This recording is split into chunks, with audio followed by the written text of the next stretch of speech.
بسم اللہ الرحمن الرحیم۔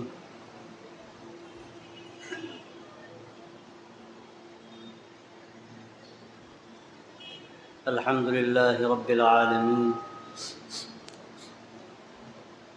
والصلاة والسلام علی سید المرسلین خاتم النبیین سیدنا ونبینا ومولانا محمد وعلی آلہ وصحبہ اجمعین وعلی من تبعهم بإحسان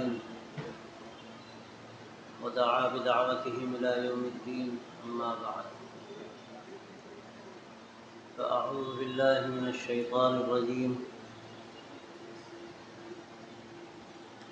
هو الذي بعث في الأميين رسولا منهم يتلو عليهم آياته ويزكيهم ويعلمهم الكتاب والحكمة وإن كانوا من قبل لفي ضلال مبين.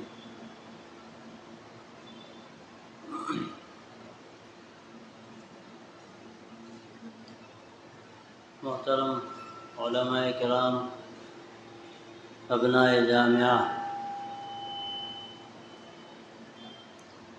یہ جو موضوع ہے یہ حقیقت میں بڑوں کا موضوع ہے، جن کو اللہ تبارک و تعالیٰ نے کسی درجے میں تزکیہ نفس کی دولت عطا فرمائی ہو. میں کیا عرض کر سکتا ہوں، البتہ قرآن و حدیث کی روشنی میں چند باتیں کہی جا سکتی ہیں، اور وہ باتیں بھی کوئی نئی نہیں ہیں، آپ سب علماء ہیں اور جانتے ہیں.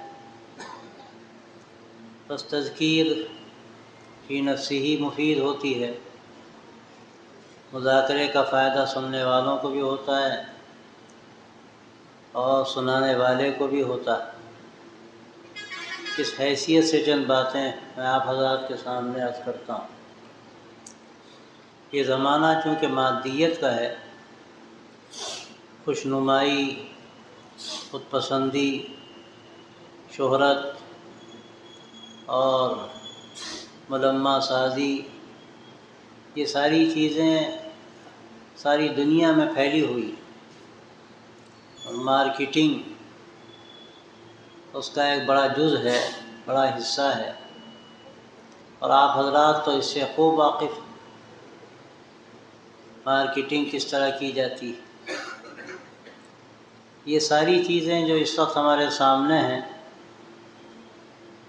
یہ اس لیے ہیں کہ ہم جو باطنی کیفیات ہیں یا اندرون کی صفات ہیں ان کی جو اہمیت ہے وہ اہمیت حالات کی وجہ سے ہم اس طرح نہیں سمجھ پا رہے ہیں جس طرح ہمیں ان کو سمجھنا چاہیے یا توجہ دینی چاہیے. کیونکہ دنیا میں یہی مزاج ہے، تو افسوس کی بات یہ ہے کہ ہمارے مدارس میں اور ہمارے دینی حلقوں، دعوتی حلقوں میں بھی کسی درجے میں یہی مزاج بنتا جا رہا. آپ اس کو مارکیٹنگ کا مزاج کہہ لیجیے. مدرسے والے ہوتے ہیں تو مدرسوں کے سلسلے میں ان کے اندر یہی مزاج ہوتا ہے، اور دوسرے دین کے کام کرنے والے ہوتے ہیں ان کے اندر بھی یہی مزاج ہوتا ہے. لیکن جو ہمارا اصل مقصد زندگی ہے بحیثیت ایک مسلمان کے اور بحیثیت ایک امتی کے، اس پر جس طرح ہمیں توجہ دینی چاہیے اور اندر داخل ہو کر جس طرح ہمیں اس کے بارے میں سوچنا چاہیے، اس پر توجہ بہت کم ہے. اور اس کا شاید سبب یہ بھی ہے کہ تصوف جو ایک بہت نامانوس سا لفظ بن گیا ہے، اور کبھی کبھی اگر طعنہ دینا ہوتا ہے تو طعنے کے لیے بھی لفظ استعمال ہوتا ہے. نتیجہ اس کا یہ ہے کہ اس کے ذریعے سے جو باطن پر محنت ایک زمانے میں ہوئی تھی اور اس کے فوائد سامنے آئے تھے، اس کی نفی سے ان تمام چیزوں کی نفی ہو گئی۔ حالانکہ ظاہر ہے، ہم سب جانتے ہیں کہ اسلام کے بارے میں سب میڈیا جو کہہ رہا ہے، اور بعض چیزیں ایسی ہیں مسلمانوں کے بارے میں کہی جا رہی ہیں، اور اسلام کے بارے میں جو کہا جاتا ہے مسلمانوں کو دیکھ کر کہا جاتا ہے۔ اب اگر کوئی شخص ان تمام چیزوں کو دیکھ کر یہ کہے کہ اسلام برا ہے، تو ہر شخص کہے گا کہ یہ ان کی کم فہمی کی بات ہے، انہوں نے گھس کر نہیں دیکھا، ظاہر پر فیصلہ کیا۔ اسلام اپنی خوبیوں کے ساتھ مسلمانوں کی خامیاں اسلام کے چہرے کو ظاہری طور پر کتنا ہی داغدار بنا دے، لیکن اسلام اپنی جگہ پر ویسے ہی ہے جیسے تھا۔ کچھ یہی حال تصوف کا بھی ہے کہ تصوف کو اہل تصوف نے داغدار کیا، جن کو متصوفین سمجھا جاتا رہا، اور خرافات اور طرح طرح کی روایات اور رسمیں ایسی پیدا ہوئیں کہ جو صحیح اسلام کے ماننے والے، اس کی حقیقت کو سمجھنے والے ہیں، وہ تصوف سے برگشتہ ہو۔ تو اس کے بارے میں بات کہی جا سکتی ہے کہ نام سے ہمیں کیا لینا دینا، یہ نام بھی کوئی قرآن و حدیث کا نام نہیں ہے۔ قرآن و حدیث میں جو بات کہی گئی ہے اس کا بالکل الگ ایک رخ ہے، اور اس کا جو نام قرآن میں اور حدیث میں لیا گیا وہ مستقل ایک نام ہے۔ اگر آپ غور کریں گے تو قرآن مجید میں اس کو تزکیہ کہا گیا ہے، اور حدیث میں اس کو احسان کہا گیا ہے۔ ٹھیک ہے، کافی ہے، ضرورت نہیں۔ ناموں سے وحشت اگر ہے تو نام تو بدلے جا سکتے ہیں، لیکن جو حقیقت ہے وہ حقیقت ہے، اور اس حقیقت کو سب سمجھتے ہیں۔ نفی کوئی کتنی ہی کرے لیکن وہ حقیقت اپنی جگہ پر ہے۔ جو قرآن مجید کی آیت ہم نے پڑھی ہے اس میں اللہ تبارک و تعالیٰ نے نبوت کے جو مقاصد شمار فرمائے ہیں، اس میں 3 مقاصد بنیادی۔ پہلے تلاوت آیات ہے، پھر تزکیہ نفوس ہے، اور اس کے بعد تعلیم کتاب و حکمت ہے۔ آپ جانتے ہیں کہ حضرت ابراہیم علیہ السلام نے جو دعا فرمائی تھی، تو میں اکثر یاد کرتا ہوں، پہلے بھی میں نے بات یہ شاید کہی ہوگی اور آپ نے سنی بھی ہو۔ جو دعا فرمائی تھی حضرت ابراہیم علیہ السلام نے، اس میں کیا فرمایا؟ ربنا وابعث فیہم رسولا منہم یتلو علیہم آیاتہ ویعلمہم الکتاب والحکمہ ویزکیہم انک انت العزیز الحکیم۔ لیکن غور کرنے کی بات یہ ہے کہ اللہ تبارک و تعالیٰ نے جب یہ دعا قبول فرمائی تو فرمایا هو الذی بعث فی الامیین رسولا منہم یتلو علیہم آیاتہ ویزکیہم ویعلمہم الکتاب والحکمہ۔ حضرت ابراہیم علیہ السلام کے ہاں جو ترتیب تھی اس میں تعلیم مقدم تھی، تزکیہ مؤخر تھا، لیکن اللہ نے جب دعا قبول فرمائی تو اس میں تزکیہ کا تذکرہ پہلے فرمایا اور تعلیم کا تذکرہ بعد میں فرمایا۔ اب کہنے والا کہے کہ واہ تو ترتیب و تعقیب کے لیے ہوتا نہیں، آپ سب علماء ہیں ماشاءاللہ، تو اس بات کو کیسے کہا جا سکتا؟ لیکن جواب یہ ہے کہ اللہ تبارک و تعالیٰ نے کیا جب دعا قبول فرمائی اور ترتیب میں کچھ تبدیلی فرمائی تو کیا اللہ تعالیٰ نے یوں ہی تبدیلی کر دی؟ جو الفاظ تھے اسی طرح باقی رکھا جاتا؟ لیکن جب ترتیب بدلی سے اندازہ ہوتا ہے کہ تزکیہ نفس کا جو مرحلہ ہے وہ بڑا اہم ہے، اور تعلیم کتاب و حکمت جو ہماری بنیادی ضرورت، اس سے بھی پہلے اس کی ضرورت ہے کہ نفوس کا تزکیہ۔ یہ جو بات کہی جاتی ہے، اور عام ہے یہ بات، بڑے بڑے ہمارے اصحاب ارشاد بھی کہتے ہیں کہ طلباء کو اس راستے میں نہیں آنا چاہیے، اس لیے کہ اگر طلباء اس راستے میں آئیں گے تو تعلیم متاثر ہو۔ لیکن ہمارا تجربہ تو یہ ہے کہ اگر طلباء اس راستے میں آئیں گے تو تعلیم مستحکم ہوگی، متاثر نہیں ہوگی، مستحکم ہوگی۔ وجہ کیا ہے؟ پرانے زمانے میں اس زمانے میں بڑا فرق ہے۔ جو پرانا زمانہ تھا اس میں کچھ نہیں تھا، ذہن بالکل خالی تھا، کسی قسم کا کوئی انتشار ذہنوں میں نہیں تھا، اور نہ یہ اسباب تھے میڈیا کے۔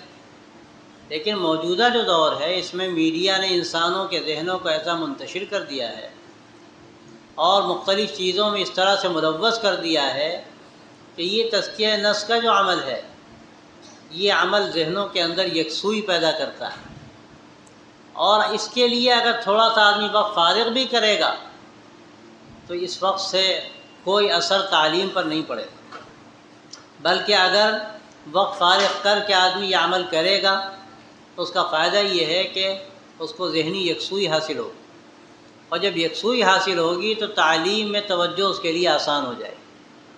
تو اس لیے جو بات پہلے کہی جاتی تھی وہ کہی جاتی ہوگی۔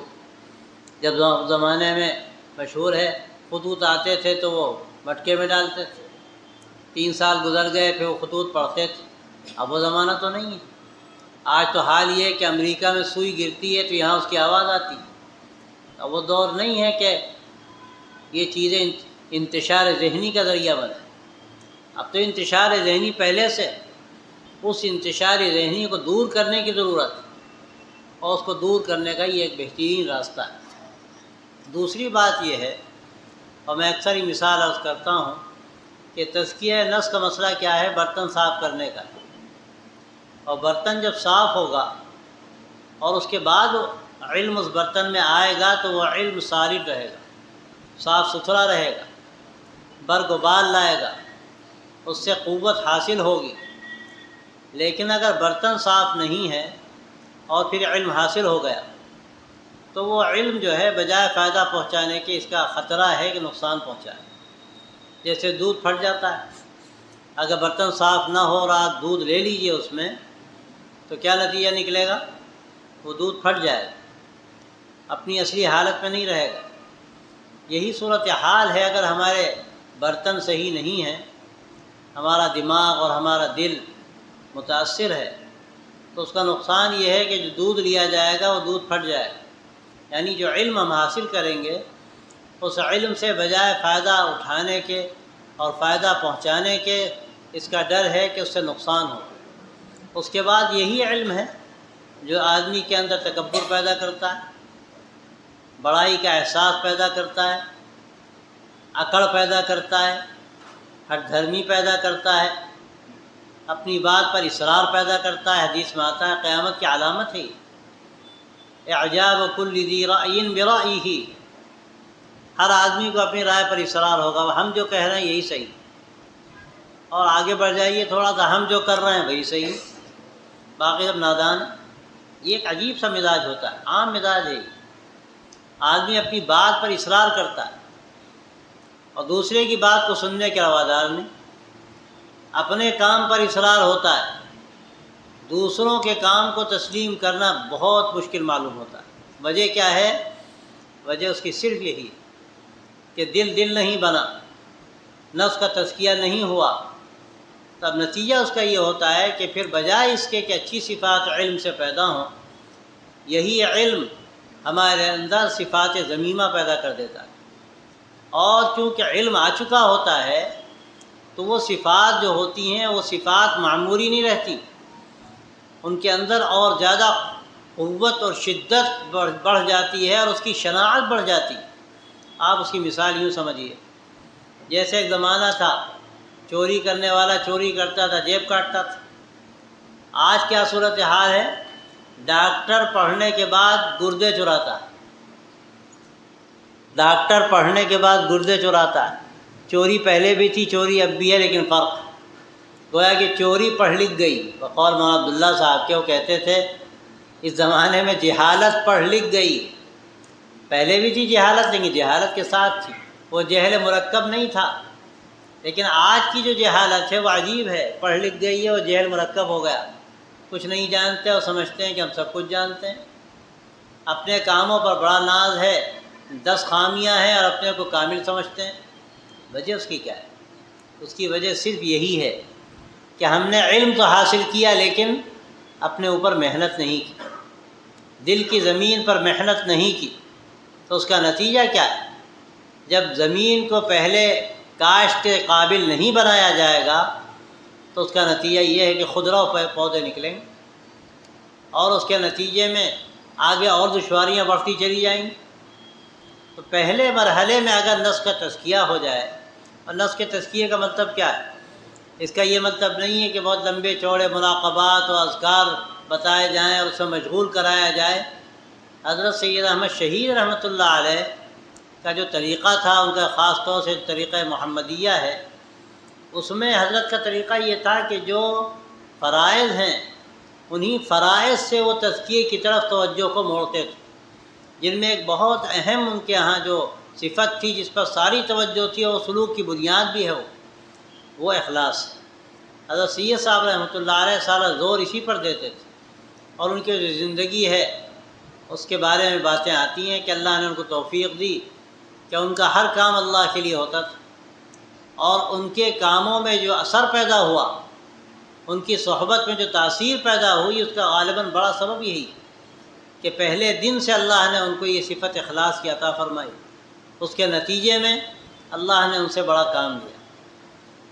تو یہ جو تزکیہ نفس ہے، اس کی اہمیت اس لیے ہے کہ اس کے بعد آدمی جو علم حاصل کرتا ہے یا جو بھی کام کرتا ہے، وہ کام پھر اس کے لیے مفید ہو جاتے ہیں، ان کے اندر قوت پیدا ہوتی ہے، وہ کام باقی رہتے ہیں، اللہ کے یہاں قبول ہوتے ہیں، پھر اللہ کی مدد ہوتی ہے، پھر کیفیت ہی الگ ہو جاتی ہے۔ اسی لیے اللہ تبارک و تعالیٰ نے تعلیم پر تزکیے کو مقدم فرمایا۔ اب اس کی طرف اگر توجہ ہو، ہمارے جو مدارس کے پڑھنے والے طلباء باشعور ہیں، اور پھر اس کے بعد ہمارے علماء، پہلا جو دور تھا اس میں یہ الگ الگ نظام نہیں تھا، تعلیم کے ساتھ تزکیہ نفس کا عمل جاری تھا۔ جو بڑے بڑے علماء تھے، علماء ربانیین، ان کے ہاں جن کتابوں کا درس ہوتا تھا تو صرف کتابوں کا درس نہیں ہوتا تھا، بلکہ وہ ساتھ ساتھ تربیت کا نظام بھی جاری رکھتے تھے، ایسی تربیت کہ جس سے تزکیہ ہو نفس کا، اور نفس کی جو رغبات ہیں، خواہشات ہیں، ان سے آدمی کو الگ کیا جائے، اور وہ جو میل کچیل جم جاتا ہے دل و دماغ پر، اس کو صاف کیا جائے۔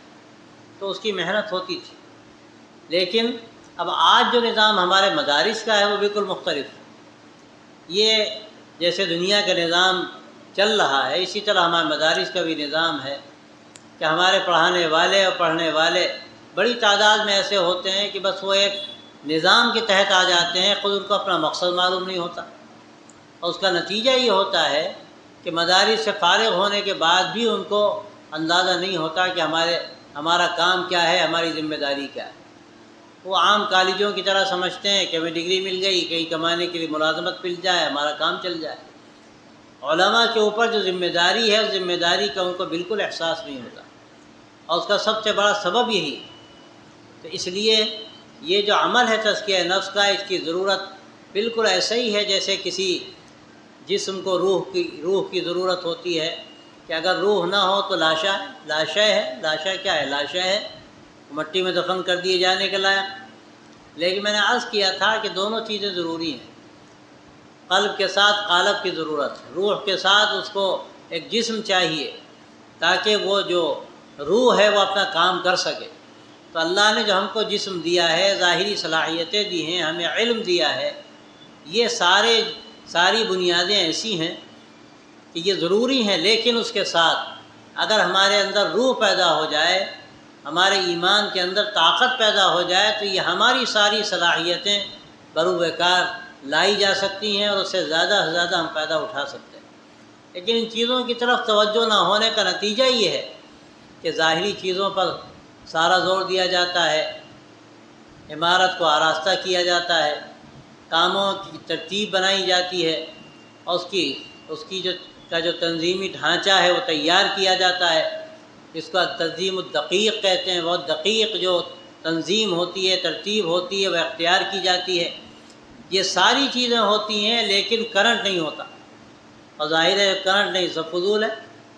ابھی کسی نے اخبار میں دیا تھا، عجیب و غریب بات، انسانی جو دماغ ہے، انسانی جو دل ہے، اللہ تعالیٰ نے اس کے اندر جو رگیں رکھی ہیں، اگر پھیلائی جائیں تو گویا کہ دنیا کو اپنے احاطے میں لے لیں، اس قدر اس میں باریک باریک رگیں کام کر رہی ہوں۔ لیکن روح نکل گئی تب کیا قیمت ہے ان رگوں کی، سب بیکار ہو جاتا ہے۔ انسان کو دماغ اور دل سمیت دفن کر دیا جاتا ہے۔ اسی طرح یہ جو کرنٹ ہے، تار دوڑائے جاتے ہیں، قیمتی سے قیمتی اور اعلیٰ سے اعلیٰ چیزیں لگائی جاتی ہیں، اے سی ہو، مشینیں ہوں، سب کچھ ہے، لیکن اگر اس میں کرنٹ نہ آئے تو سب چیزیں بالکل بے حقیقت ہوتی ہیں۔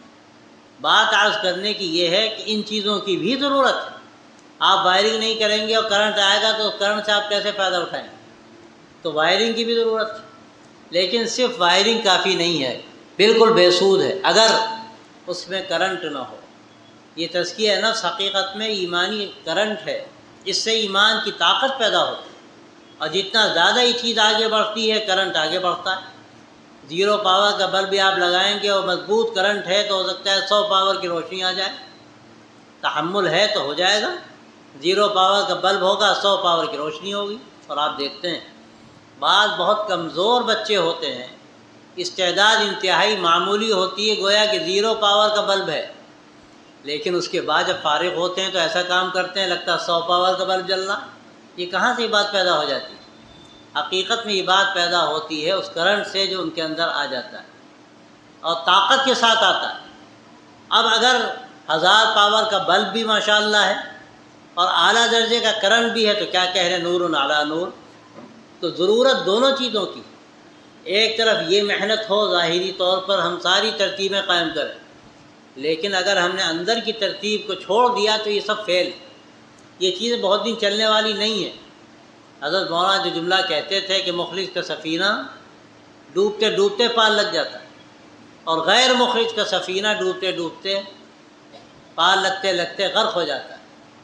غیر مخلص کا سفینہ پار لگتے لگتے غرق ہو جاتا ہے، بڑا اچھا کام نظر آتا ہے لیکن چلتا نہیں، 40-50 سال چل جاتا ہے، 100 سال تو بہت بڑی بات ہے، پھر معلوم ہوتا ہے کہ سب ڈھول کا پول تھا۔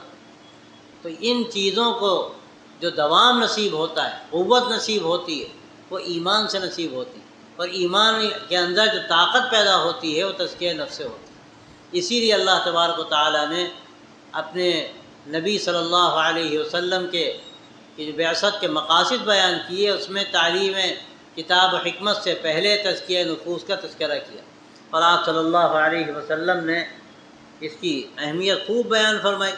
آپ جانتے ہیں صحابہ رضی اللہ عنہم میں بعض یہ بات کہتے تھے کہ تعلمنا الایمان ثم تعلمنا القرآن۔ کیا ہے یہ؟ ایمان اگر نہ ہوتا تو قرآن کہاں سیکھتے؟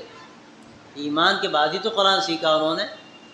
لیکن فرق یہ ہے کہ صحابہ رضی اللہ عنہم کو اللہ کے نبی صلی اللہ علیہ وسلم کی صحبت اور فیض تربیت نے ایک دم ایسے مقام پر پہنچا دیا جو بعض مرتبہ 100 سالوں کی محنت اور قربانی سے حاصل نہیں ہوتا۔ کہنے والوں نے کہا کہ جیسے لبالب حوض پر ان کو لے جا کے کھڑا کر دیا کہ سامنے پانی موجود ہے، چلو بھی ڈالیں گے تو پانی مل جائے۔ ہم لوگوں کا تو حال یہ، کنویں کا پانی نہ جانے کہاں چلا گیا، کنواں کھودتے رہو اور اس کے بعد ڈول ڈالو تو بڑی مشکل سے پانی ملتا ہے۔ ایسی صورتحال میں اگر آدمی کنواں نہیں کھودے گا اور اس میں ڈول نہیں ڈالے گا اور پانی نہیں کھینچے گا تو اس کو پانی نہیں ملے گا۔ یہ معاملہ صحابہ جیسا نہیں، وہاں تو آپ کی صحبت سے سب مل گیا، ایمان کی بلندیاں ملی، اور قرآن اس کے بعد انہوں نے حاصل کیا۔ بعض باتوں میں آتا ہے کہ ایک آیت، چند آیتیں سیکھنے میں انہوں نے مہینوں لگائے۔ کیا مطلب ہے اس کا؟ ظاہر ہے کیا کہ اس کے الفاظ ہیں تو ان کے سمجھ میں نہیں آتے تھے، وہ تو عربی داں لوگ تھے، ہم ترجمہ کر لیتے ہیں، ان کو تو ترجمے کی بھی ضرورت نہیں تھی۔ لیکن پھر جو کہتے ہیں کہ ہم نے مہینوں میں یہ آیت سیکھی، اس کا مطلب یہی ہے کہ وہ اپنی اندر کی کیفیت کے ساتھ، عملی ترتیب کے ساتھ جو ہماری زندگی میں آئی، اس میں اتنا وقت لگا۔ آج ہمارا حال یہ ہے کہ ہم الفاظ میں رہتے ہیں لیکن گہرائی تک پہنچنے کی کوشش نہیں کرتے، اور یہ تزکیہ نفس نہ ہونے کا نتیجہ ہے۔ اس کے بعد جو مراحل کام کے آتے ہیں، اگر ہمارا نفس کا تزکیہ نہیں ہے اور صفت احسان سے ہم آراستہ نہیں ہیں تو ظاہر ہے کہ ہمارا اسلام ناقص ہے۔ حدیث میں جو بات کہی گئی ہے، جبریل علیہ السلام نے سوال کیے، 5 سوال کیے، لیکن 3 بنیادی سوال، ایمان کا، اسلام کا اور احسان کا۔ آپ صلی اللہ علیہ وسلم نے جوابات دیے اور فرمایا انہوں نے صدقتا، کہ آپ ٹھیک کہتے ہیں، سب کچھ ہوا۔ آخری جو ٹکڑا ہے روایت کا، حضرت عمر رضی اللہ تعالی عنہ سے آپ نے فرمایا تدری من السائل، جانتے ہو سوال کرنے والا کون تھا؟ تو حضرت عمر نے فرمایا کہ میں نہیں جانتا۔ تو آپ صلی اللہ علیہ وسلم نے جو جملہ فرمایا کہ انہ جبرائیل اتاکم یعلمکم دینکم، یہ جبرائیل تھے جو آئے تھے تمہارا دین تمہیں سکھانے کے لیے۔ امام نووی رحمۃ اللہ علیہ نے بات لکھی ہے شرح مسلم میں کہ اس سے پتہ یہ چلا کہ دین ان تینوں چیزوں کے مجموعے کا نام، اسلام، ایمان، احسان، عقائد، اعمال، کیفیات، یہ تینوں چیزیں اگر ہوں گی تو دین مکمل ہے، ورنہ دین ناقص۔ تو یہ احسان کی جو ضرورت ہے وہ اپنی جگہ پر ہے، اور اسی لیے بات کہی جاتی ہے کہ احسان جو پیدا ہوتا ہے کس طرح پیدا ہوتا ہے؟ حضوری سے۔ ان تعبد اللہ کأنک تراہ فإن لم تکن تراہ فإنہ یراک، اللہ کی بندگی ایسے کرو جیسے تم اللہ کو دیکھ رہے ہو، اور تم اگر اللہ کو نہیں دیکھ رہے ہو تو اللہ تو تمہیں دیکھ رہا ہے۔ یہ وہ مرحلہ ہے کہ اگر پہلا مرحلہ حاصل نہیں ہے تو دوسرے مرحلے کی حضوری آدمی کو پہلے مرحلے تک پہنچا دیتی ہے۔ اللہ ہم کو دیکھ رہا ہے، اللہ ہم کو دیکھ رہا ہے، اللہ ہم کو دیکھ رہا ہے، اللہ ہم کو دیکھ رہا ہے، پھر آہستہ آہستہ یہ کیفیت پیدا ہو جاتی ہے کہ ہم اللہ کو دیکھ رہے ہیں۔ تو یہ جو کیفیت ہے آدمی کے اندر صفت احسان پیدا کرتی ہے۔ آپ دنیا میں دیکھیے، ٹھیکیدار کھڑا ہے تو کام مزدور کا کہتا تیز ہوتا ہے، تیزی سے اس کی کنی بھی چلتی ہے، وصولی بھی چلتی ہے، اور جہاں دیکھا کہ ٹھیکیدار نے بیڑی لی منہ میں اور وہاں سے سرکا، بس کام ختم، یہاں بھی بیڑی جل گئی اور کام دوسرا شروع ہو گیا۔ انسانی مزاج یہی ہے کہ جب وہ دیکھتا ہے کہ نگرانی کرنے والا دیکھ رہا ہے تو کام اچھا کرتا۔ اب اگر ہمارے اندر یہ صفت پیدا ہو جائے اور اس کی حضوری ہمیں حاصل ہو جائے، اللہ ہم کو دیکھ رہا ہے، اللہ ہم کو دیکھ رہا ہے، تو کیا غلط کام کرے گا آدمی؟ غلط کام تو جب کرتا ہے کہ یہ کیفیت دل سے ہٹ جاتی۔ ایک بزرگ کا قصہ ہے کہ ان کے کوئی مرید تھے جو آئے دیر میں لیکن بہت قریب ہوئے۔ پرانے لوگوں کو حسد ہوا، عام طور پہ ہوتا بھی ہے، ان کو اندازہ ہو گیا۔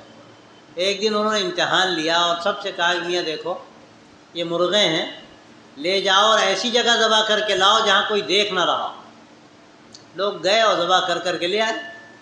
وہ جو صاحب نئے آئے تھے وہ مرغہ ایسے زندہ لے آئے اور کہنے لگے حضرت ایک بات پوچھنا، آپ نے بات کہی کوئی دیکھ نہ رہا ہو، جس میں کوئی استثناء تو نہیں ہے؟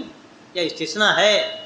کیا نہیں استثناء نہیں، میں تو یہ کہہ رہا ہوں کہ ایسی جگہ ذبح کر کے لاؤ جہاں کوئی نہ دیکھ رہا ہو۔ وہ کہنے لگے میں جہاں بیٹھا ذبح کرنے کے لیے تو میرے دماغ میں آیا کہ اللہ تو دیکھ رہا ہے، تو میں ذبح نہیں کر سکا۔ یہ وہ کیفیت جب اندر دل میں اتر جاتی ہے تو آدمی کے اندر ہر وقت یہ کیفیت باقی رہتی ہے، اللہ دیکھ رہا۔ اب جب یہ کیفیت پیدا ہوگی تو کیا گناہ کی طرف قدم اٹھیں گے؟ کیا آدمی غلط کام کرے گا؟ کیا اللہ کے علاوہ کسی دوسرے کے لیے بھی کام کرے گا؟ وہ سوچے گا کہ اصل تو محبوب کی رضا ہے، وہ نہ ملے تو کیا ملے گا، پھر کیا حاصل ہوگا؟ یہ ہے اخلاص۔ یہ اخلاص کہاں سے پیدا ہوتا ہے؟ حضوری سے پیدا ہوتا ہے۔ اور حضوری کہاں سے پیدا ہوتی ہے؟ ذکر سے پیدا ہوتی ہے، اچھی صحبتوں سے پیدا ہوتی ہے۔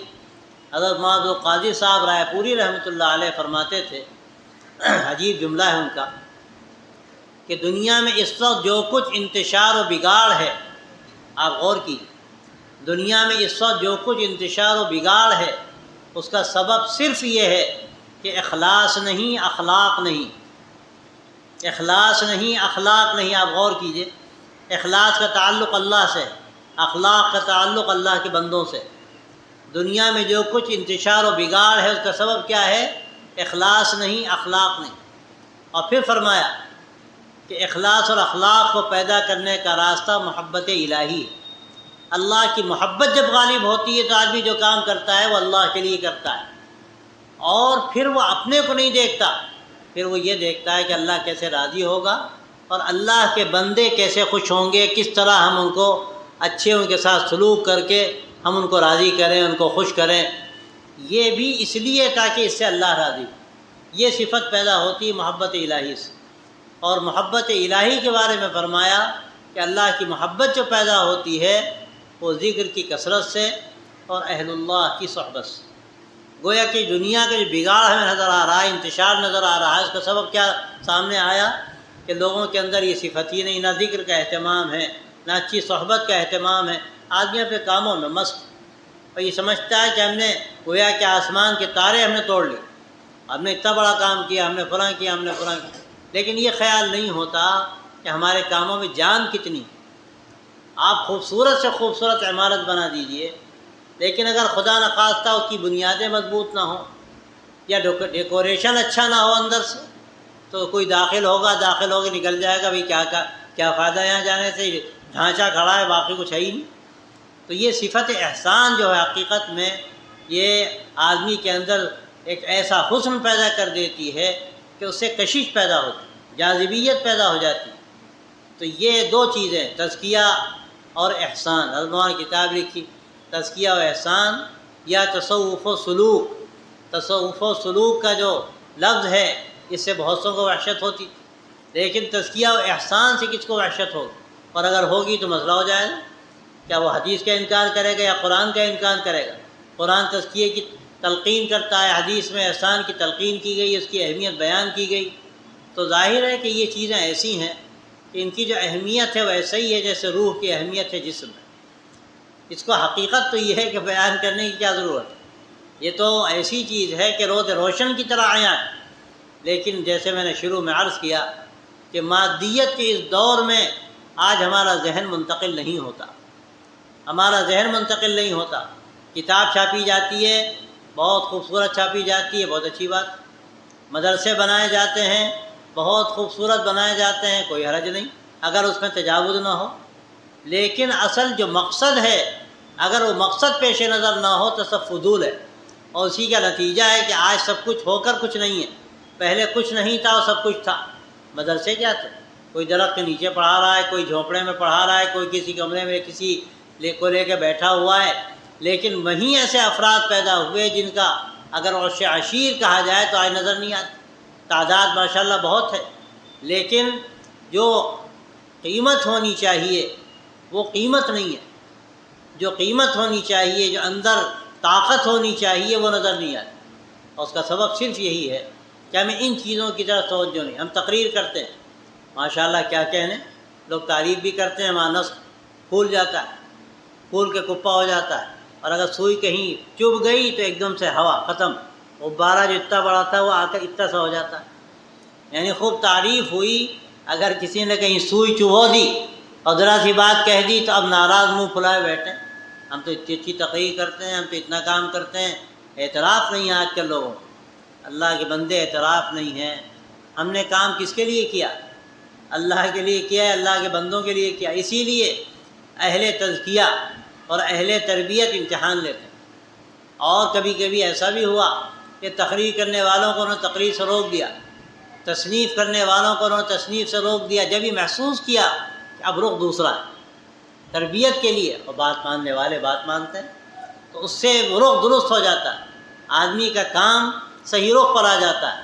تو اب صورتحال جو اس وقت ہے وہ یہی ہے کہ ملمہ سازی اچھی لگتی ہے، اور اس کے نتیجے میں وہ کام آگے نہیں بڑھ پاتا، کہیں نہ کہیں رکاوٹیں کھڑی ہوتی، اور ظاہر اللہ کے لیے جو کام ہوتا ہے وہی رہ جاتا ہے۔ اخلاص سے بقا پیدا ہوتا ہے۔ امام مالک رحمۃ اللہ علیہ جو بات کہتے تھے، جب موطا لکھ رہے تھے، لوگوں نے کہا حضرت بہت سے لوگ موطا لکھ رہے ہیں، آپ بھی لکھ رہے ہیں، کیا فائدہ؟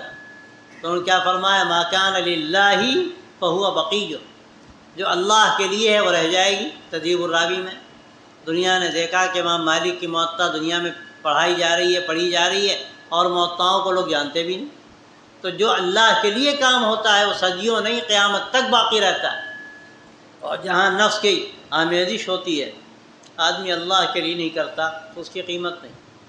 تقریر کرتا ہے، تقریر اللہ کے لیے نہیں کرتا، کہیں لکھتا ہے کوئی چیز تو آدمی دکھانے کے لیے لکھتا ہے، بڑے ماشاءاللہ مصنف ہیں، تو پھر قیمت ختم ہو جاتی ہے۔ تو یہ جان پیدا کرنے کے لیے پہلا مرحلہ تزکیہ نفس کا ہے کہ آدمی اس سلک میں شامل ہو جائے، سلسلے میں شامل ہو جائے جو حضرات صحابہ سے جاری ہے، چل رہا ہے اور قیامت تک چلے گا۔ اور اس کے بعد جب وہ سلک میں شامل ہو گیا اور کرنٹ سے اس سے اپنا تار جوڑ لیا، اب اس کے بعد کرنٹ آ گیا تو اب وہ کچھ بھی کرے، مرکری لگائے، اے سی لگائے، مشینیں لگائے، 0 پاور کا بلب لگائے، 10,000 پاور کا بلب لگائے، جو بھی کرے گا وہ چیز کام کرے گی۔ اور اگر وہ کرنٹ نہیں آیا، دیکھنے والے تو کہیں گے ماشاءاللہ 100 اے سی لگ گئے، یہاں تو پلانٹ لگ گیا، اور یہاں تو کیسی شاندار کہ فانوس اور جھاڑ لگ گئے جس کو آپ جھومر کہتے ہیں، اور کیا کیا لگ گیا، لیکن کچھ نہیں لگا۔ جو چیزیں لگیں وہ کام نہیں آ رہی، دیکھنے والے اس کو دیکھ رہے ہیں اور تعریف بھی کر رہے ہیں۔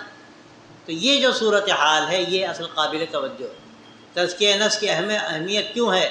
اس سے ہمارے اندر ایمانی کرنٹ پیدا ہوتا ہے، ایمان کی طاقت پیدا ہوتی ہے۔ تو اس لیے یہ قرآن و حدیث کی روح سے بنیادی طور پر اگر دیکھا جائے تو ہماری بہت اہم ضرورت ہے، لیکن یہ ضرورت ایسی نہیں ہے کہ اپنے طور پر ہم پورا کر لیں۔ آدمی اپنا علاج خود نہیں کر پاتا، نفس کے تقاضوں کو خود نہیں سمجھ سکتا۔ ایسے ہی جیسے کوئی جسمانی طور پر بیمار ہوتا ہے، بخار آیا تو کروسین کھا لی، ہو سکتا ہے کام چل جائے، لیکن اب اگر بخار بگڑ گیا اور کسی اندر کی خرابی سے بخار آیا، کوئی بھی اندر کی خرابی پیدا ہو گئی تو اس کی وجہ سے اگر بخار آیا ہے تو اب ڈاکٹر کے پاس جانا پڑے گا۔ ڈاکٹر تشخیص کرنے کے بعد دوا تجویز کرے گا تو آہستہ آہستہ وہ جو اندر کا مرض ہے وہ ٹھیک ہوگا تو بخار بھی ٹھیک ہو جائے گا، اور جب تک کہ وہ اندر کا مرض ٹھیک نہیں ہوگا بخار بھی ٹھیک نہیں ہوگا، اور جب بخار ٹھیک نہیں ہوگا منہ کا مزہ ٹھیک نہیں ہوگا، اور جب منہ کا مزہ ٹھیک نہیں ہوگا کھانا اچھا نہیں لگے گا۔ آج ہم ذکر کرتے ہیں، ہمارا ذکر میں جی نہیں لگتا، کیوں نہیں لگتا؟ ہماری روح کو جو بھوک لگتی ہے اس بھوک کا ہم کو احساس نہیں۔ جیسے آدمی بیمار ہو جاتا ہے، کھانا اس کو خوشامد کر کر کے کھلایا جاتا ہے، بھئی کھا لو، ایک نوالہ کھا لو، ایک چمچہ اور کھا لو، نہیں بالکل جی نہیں چاہ رہا، پھر علاج ہوتا ہے تو اب کھانے مزہ آنے لگا، منہ کا مزہ ٹھیک ہو گیا۔ ایسے ہی روح کا معاملہ ہے کہ اس کی جو بھوک ہے، ہماری بھوک مر گئی، اب اس پہلے تو علاج کی ضرورت ہے، تو پہلے مرحلے میں یہ ذکر علاج ہے، جی نہیں لگتا، نیند آتی ہے، فلاں ہوتا ہے، لیکن جی لگے نہ لگے کرنا ہے۔ جب کورس ہو جائے گا پورا، اب اس کے بعد کیا ہوگا؟ پھر اس کے بعد ذکر میں جی لگنے لگے، اب وہ غذا بن گئی، جو دوا تھی وہ دوا اب غذا بن گئی، احساس پیدا ہو گیا، احساس پیدا ہو گیا تو اب روح کے اندر طاقت پیدا ہو گئی۔ حضرت مولانا گنگوہی کا لطیفہ قصہ مشہور ہے، ایک کوئی شیخ الحدیث تھے، ہو سکتا ہے میں نے سنایا، وہ حضرت سے بیعت ہوئے، بہت عرصہ گزر گیا، کہتے ہیں حضرت کوئی فائدہ محسوس نہیں ہوتا، انہوں نے کہا جاؤ حاجی صاحب کے پاس جاؤ۔ حضرت حاجی امداد اللہ صاحب حیات تھے، وہ گئے، حضرت سے پوچھا کیا کرتے ہو؟ گئے کہ حضرت میں اصلاح کے لیے، کیا کرتے ہو؟ بخاری شریف پڑھاتا ہوں۔ حضرت نے کہا میاں بخاری شریف پڑھانا چھوڑ۔ پہلے تو بہت شاق ہوا، لیکن طلب سچی تھی، ان کا اچھی بات۔ مدرسے گئے اور کہا میں بخاری نہیں پڑھا سکتا، لوگوں نے کہا بھی دماغ خراب ہو گیا آپ کا، کیا ہو گیا آپ کو آخر؟ کیا بس میرے شیخ نے کہا ہے بخاری میں نہیں پڑھا سکتا، بخاری دے دی انہوں نے کسی دوسرے کو۔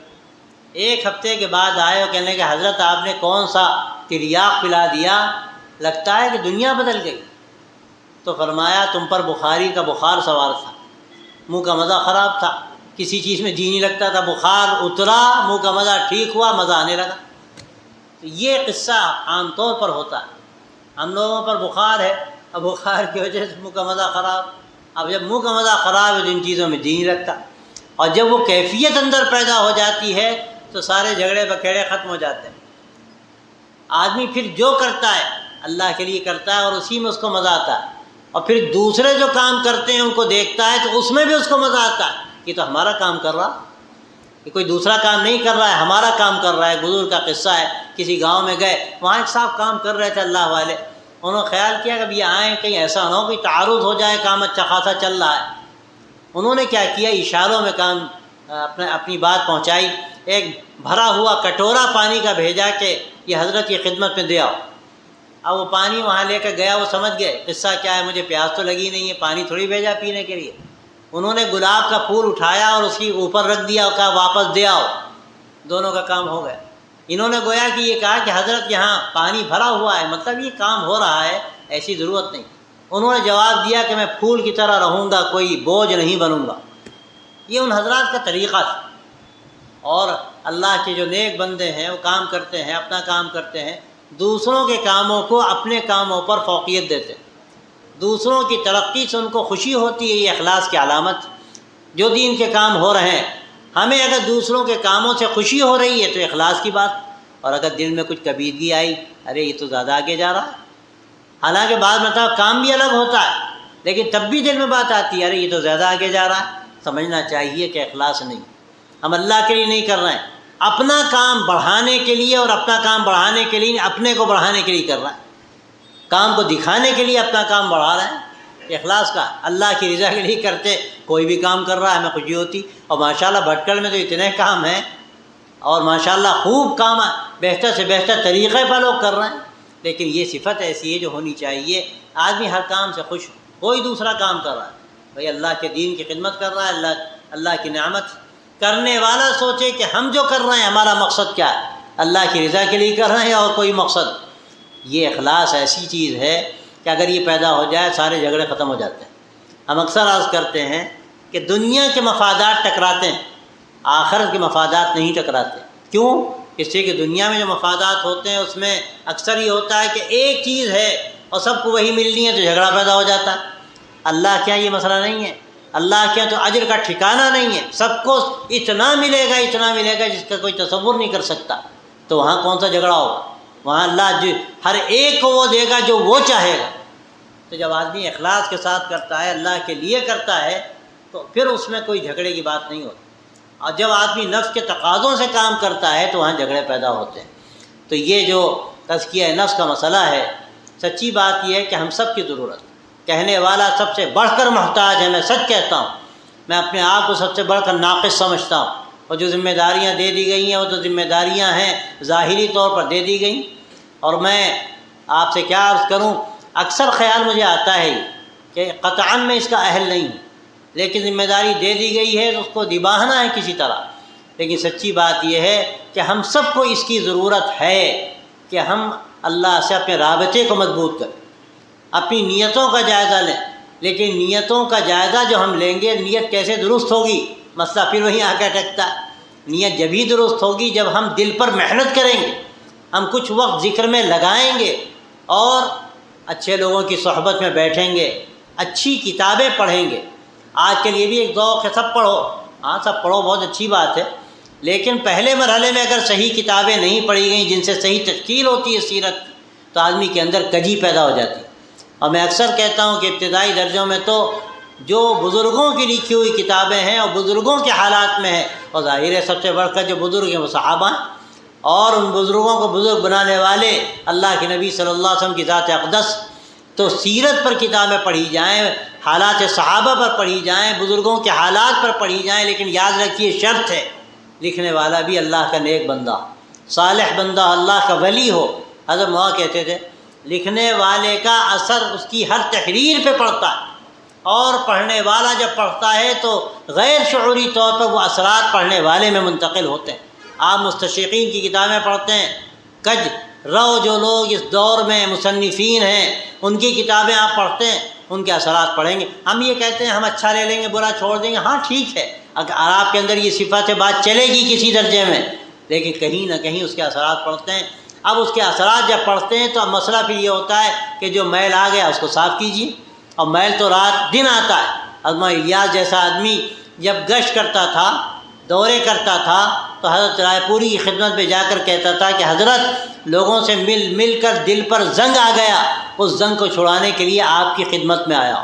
آپ غور کیجئے کیا ہوتا ہے.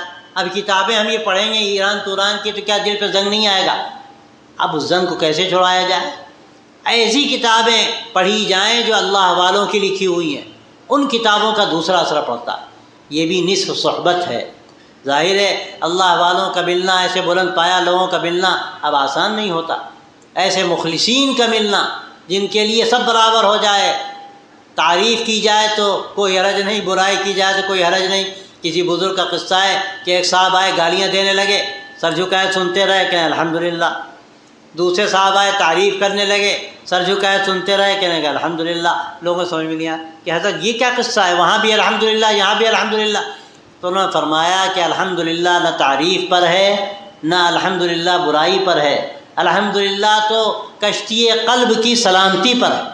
میں یہ دیکھ رہا تھا کہ تعریف پر میرا نس موٹا تو نہیں ہوا، پھر میں یہ دیکھ رہا تھا کہ برائی پر کہیں مجھے زیادہ احساس تو نہیں ہو گیا اس کا. میں نے دیکھا اللہ کا شکر ہے کہ میں اس سے محفوظ رہا، اس پر میں نے الحمدللہ کہا. کیا آسان کام ہے؟ کوئی بڑا کام کر رہا ہے، شاندار کام کر رہا ہے، کوئی آئے اس کی برائی کرنے لگے، نقص نکالے، اے فلاں آپ کا کام ٹھیک ہے لیکن دیکھیے یہ کام صحیح نہیں ہے، آپ صحیح کر لیجیے. تو کہے گا اتنا اچھا کام نظر نہیں آیا کو، یہ نقص نظر آیا. لیکن اگر مخلص ہے تو یہ سوچے گا یہ بڑے اچھے آدمی ہیں. اچھا دوست کون ہے؟